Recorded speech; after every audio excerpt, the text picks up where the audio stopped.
We're just delighted to be joined now by Senator Mills, represents Kentucky's 4th Senate District, which covers Henderson, Hopkins, Union, and Webster counties out in western Kentucky.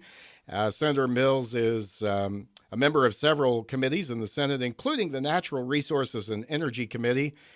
He was a member of the Republican gubernatorial ticket as former Attorney General Daniel Cameron's running mate in the last gubernatorial election. Senator Mills, thanks for joining us today on the program. Last week we had your fellow Senator Brandon Smith, whose district is in eastern Kentucky, on to talk about energy and coal. And today, glad to have you on representing western Kentucky. I think sometimes folks need to be reminded that coal has a significant history in your part of the state as well. Oh, yeah, Jim, I'm glad to be on. And, yeah, coal is still big in northwest Kentucky. I still have 1,400 coal mining jobs in my district. That's amazing. How has the industry there, Senator Mills, been impacted in recent decades, by some of the regulatory measures and what I call political bias? I know it's affected the coal industry as a whole. Have you seen that affect your miners there and your operations there? Let's start there today. What have you seen happen in recent decades? Yeah, it's been a slow dwindling of jobs, a slow dwindling of what I would call the small coal operators that may have, and it seemed like it may have affected more of surface mining than it did underground deep shaft mining, but almost all of our surface mining is gone. And, most of the time those surface mining companies, employ, 50 or 60 people, under 100, they're small.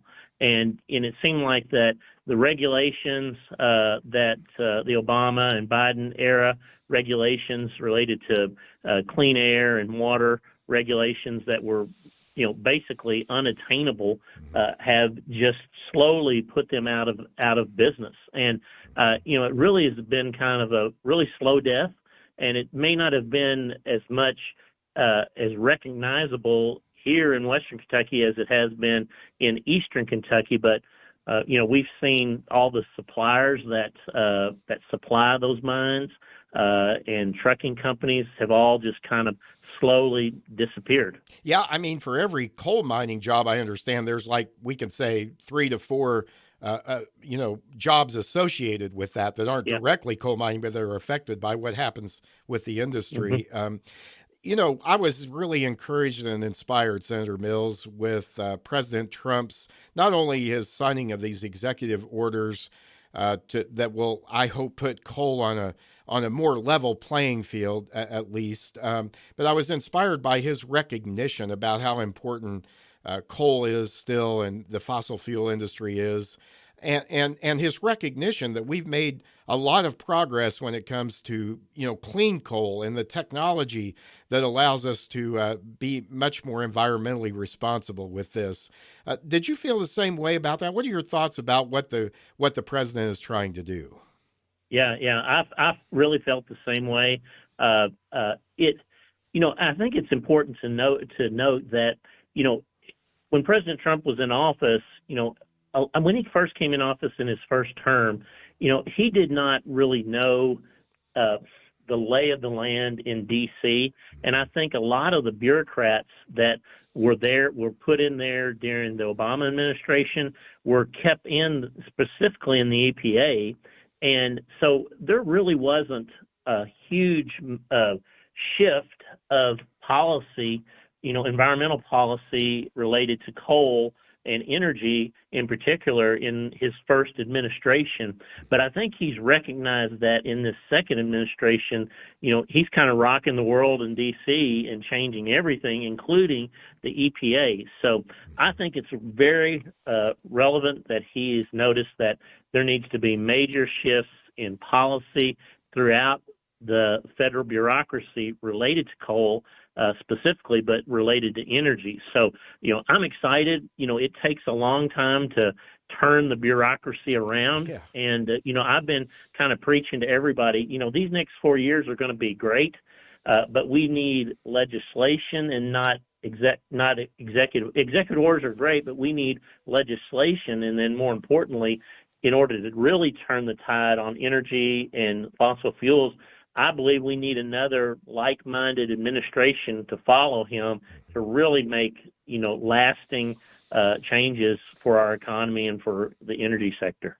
Yeah, that's a really good observation that because of the entrenched bureaucracy and for so long, the Extend and Expand Poverty Agency, the EPA, otherwise known as, I had a coal miner tell me in Eastern Kentucky that an EPA regulator wouldn't know a coal mine if he was standing in one because they don't have that.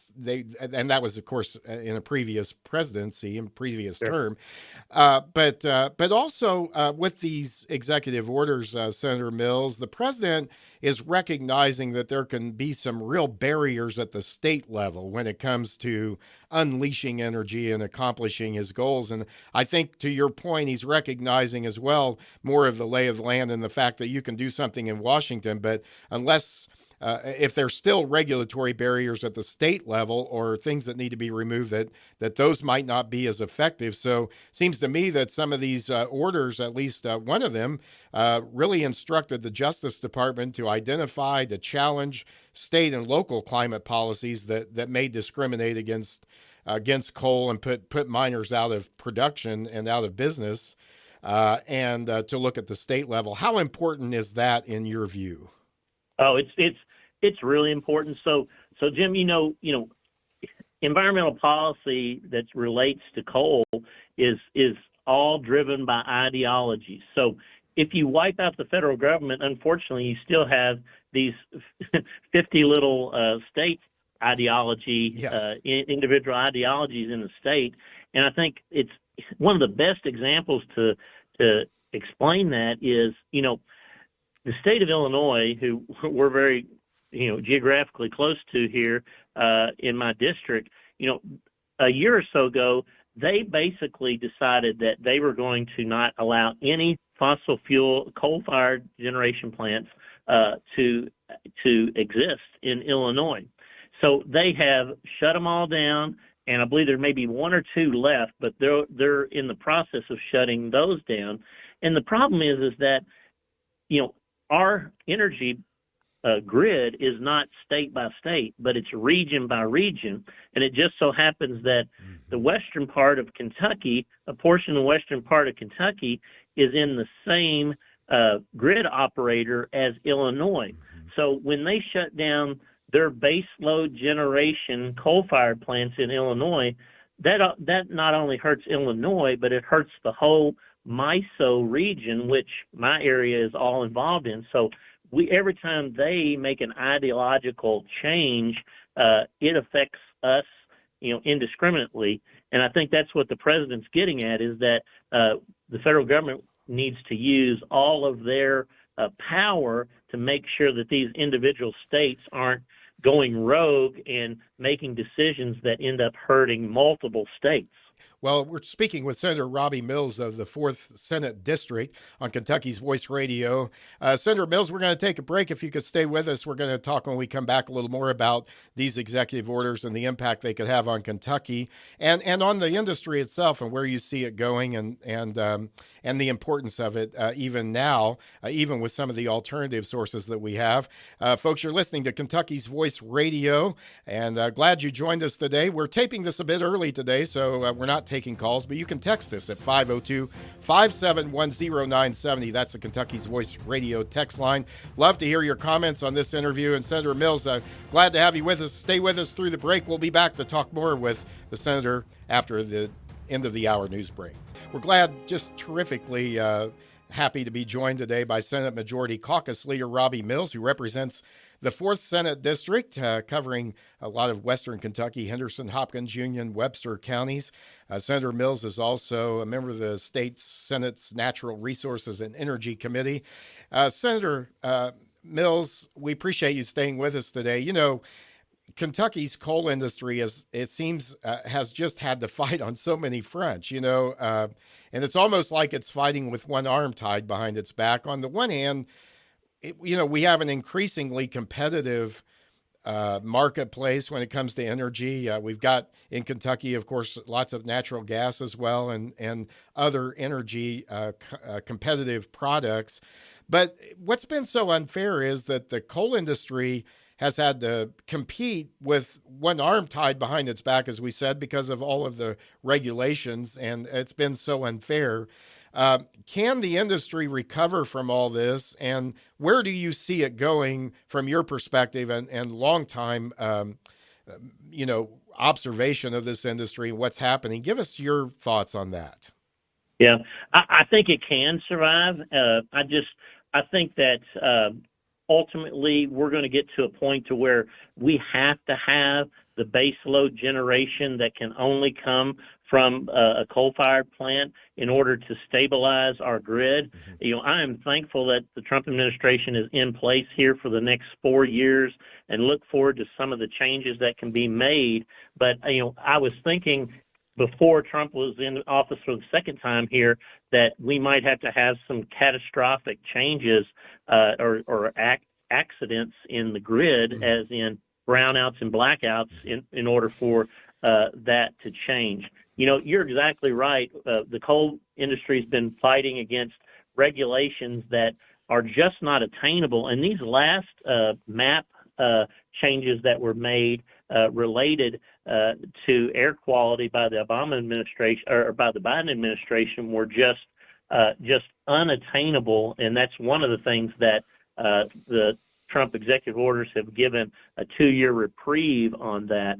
So and you talked a little bit in your comments about competitiveness, and a lot of people like to talk about how coal has gotten more expensive, how it's not as competitive with natural gas now. But the issue with competitiveness in the coal business is that the coal business needs certainty, and that is exactly the opposite of what the coal business has had for the last 20 years.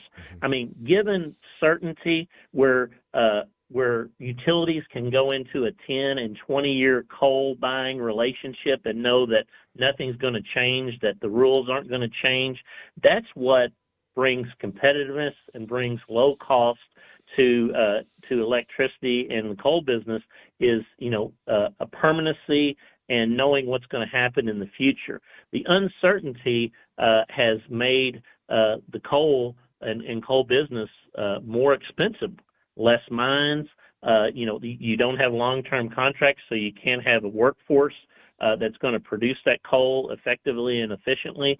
So, all those things would bring coal back to a competitive nature with natural gas and other items if given the chance. But like you said, we've had one arm tied behind our back for 15 or 20 years, and it's just not fair. And hopefully these next 4 years we're going to catch up some.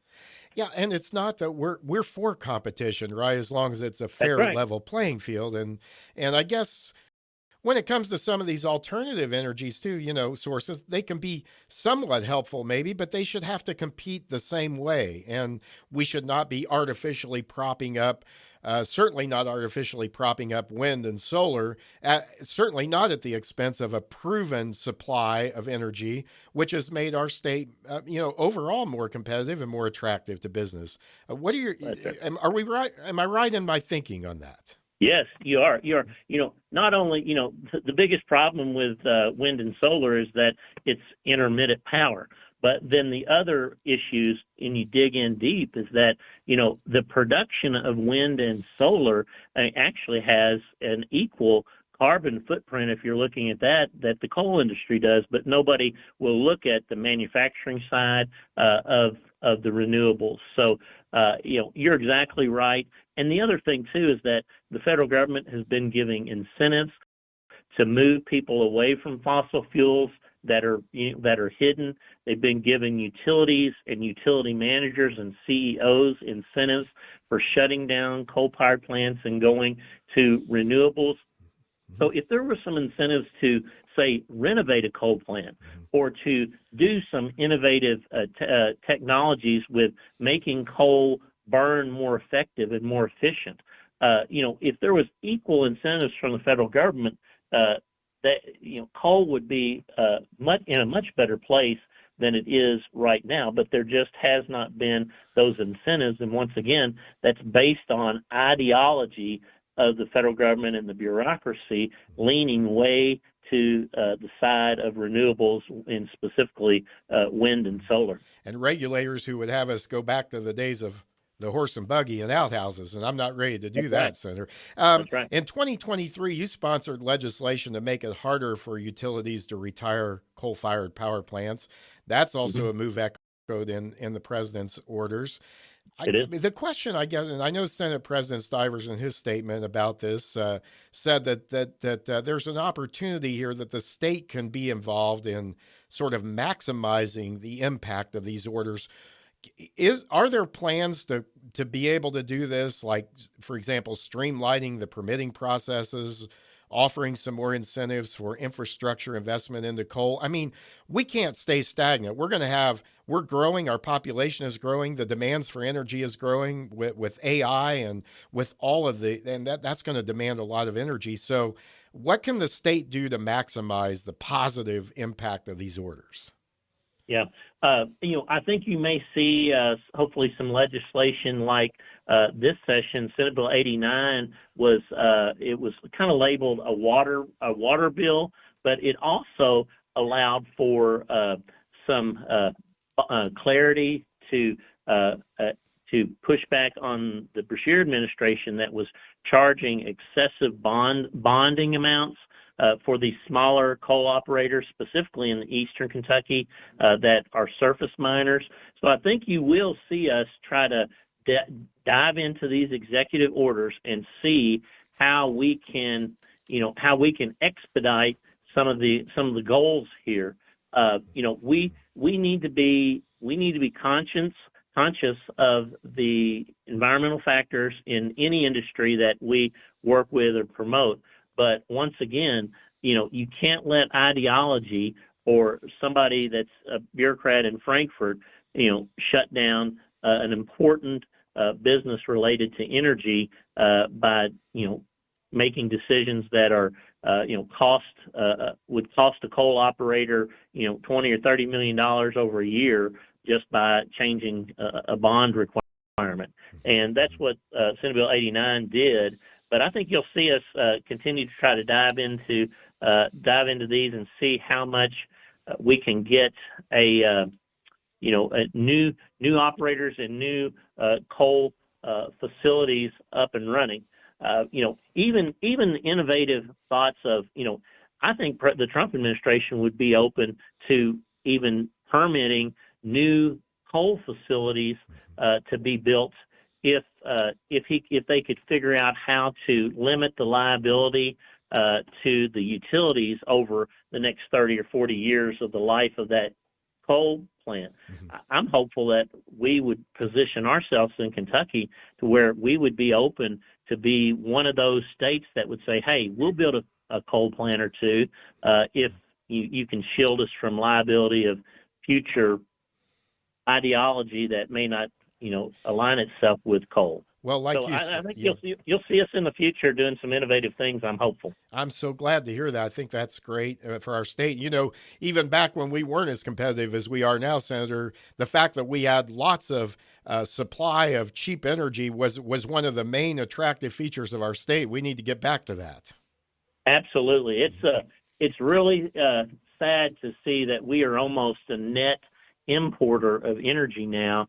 And what that does is that will slowly eliminate Kentucky as being a heavy industrial state like we've been for years. Well, Senator Robby Mills, thank you so much for your time today. This has gone by way too fast, but you have given us some great comments, and thanks for taking some time out of your day. Keep up your good work there in Western Kentucky and the legislature. We'd like to have you on again, and please stay in touch. Thank you, sir. Have a wonderful Easter weekend. Yep.